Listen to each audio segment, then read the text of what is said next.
अस्सलाम वालेकुम, this is Aqsa Mahmood and welcome to my channel.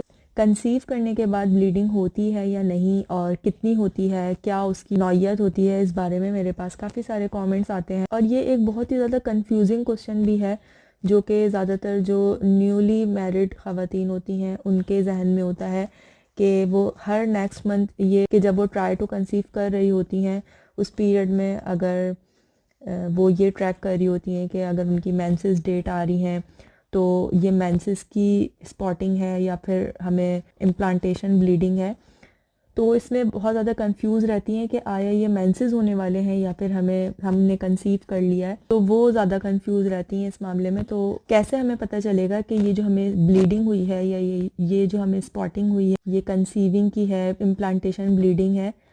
तो सबसे पहले तो बात कर लेते हैं कि इम्प्लांटेशन ब्लीडिंग होती है या नहीं होती। तो देखें, कुछ ख़वातीन को इम्प्लांटेशन ब्लीडिंग बिल्कुल भी नहीं होती, उनको नहीं पता चल पाता कि उन्हें इम्प्लांटेशन हुई है। उनका सिंपली जो है पीरियड मिस हो जाता है, इम्प्लांट अंदर हो चुका होता है एम्ब्रियो और वो कंसीव कर चुकी होती हैं, और जब वो मिस पीरियड उनका हो जाता है दैन वो जब स्ट्रिप से टेस्ट करती हैं तब उनको कंफर्म होता है कि हाँ प्रेगनेंसी है। तो जब ब्लीडिंग नहीं होती तो इसमें जो है बिल्कुल पता ही नहीं चल पाता कि प्रेगनेंसी हुई है या नहीं।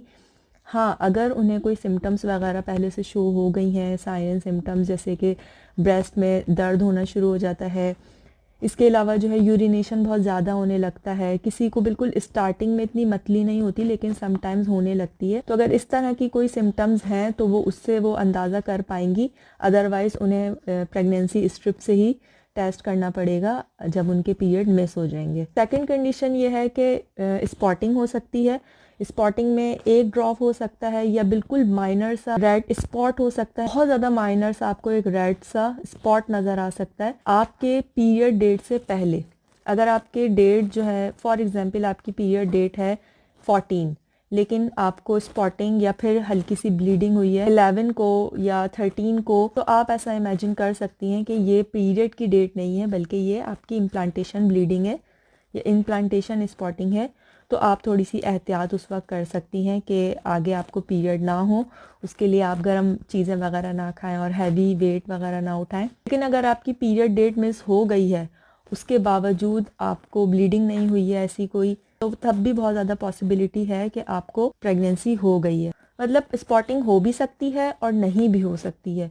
इसमें घबराने वाली या परेशान होने वाली बात नहीं है कि अगर स्पॉटिंग हो गई तो ये वीक प्रेगनेंसी है। कुछ लोग इस तरह से भी कहते हैं कि ये बहुत ज़्यादा वीक प्रेगनेंसी है इसलिए ब्लीडिंग हो रही है या स्पॉटिंग हो रही है, ऐसा कुछ नहीं है। मैंने ऐसे भी काफ़ी ख़वातीन को देखा है जिनके पूरे 9 मंथ प्रेगनेंसी के बाकायदगी से उन्हें पीरियड्स होते हैं, प्रॉपर पीरियड्स वाली ब्लीडिंग होती है। तो ये अल्लाह ताला का बनाया हुआ निज़ाम है, किसी को बिल्कुल भी स्पॉटिंग या ब्लीडिंग नहीं होती, किसी को मामूली सी स्पॉटिंग या ब्लीडिंग हो जाती है और किसी को बाकायदा पीरियड्स होते हैं। और जहाँ तक बात है कि ये अच्छा साइन है या नहीं ब्लीडिंग होना या स्पॉटिंग होना, तो मेरे ख्याल में आई थिंक अगर स्पॉटिंग हो जाती है तो ये एक अच्छा साइन है। आपको पहले से ही पता चल जाता है अपनी पीरियड डेट से पहले ही कि आपने कंसीव कर लिया, और ये पीरियड से थोड़ा हटके होता है तो आपको समझ में आ जाता है आसानी से। इन अदर केस अगर स्पॉटिंग या ब्लीडिंग नहीं होती है इम्प्लांटेशन की तो उसमें हम कंफ्यूज रहते हैं कि आया हमने कंसीव किया भी है, हमें पीरियड डेट तक इंतज़ार करना पड़ता है, उसके बाद हम स्ट्रिप से टेस्ट करते हैं, देन हमें कंफर्म होता है कि प्रेगनेंसी है या नहीं।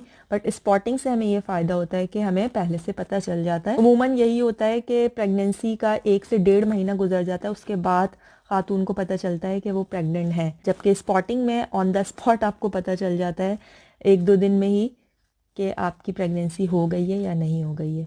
सो आई होप कि आपको क्लियर आंसर मिल गया होगा इस वीडियो में। जो भी आपका क्वेश्चन है प्रेगनेंसी के अलावा भी अगर आपके कोई भी क्वेश्चन है ऐसा जो आप मुझसे शेयर करना चाहती हैं, हम सबके साथ शेयर करना चाहती हैं, तो मुझे कमेंट में ज़रूर लिख कर बताइएगा। तब तक के लिए अल्लाह हाफिज़।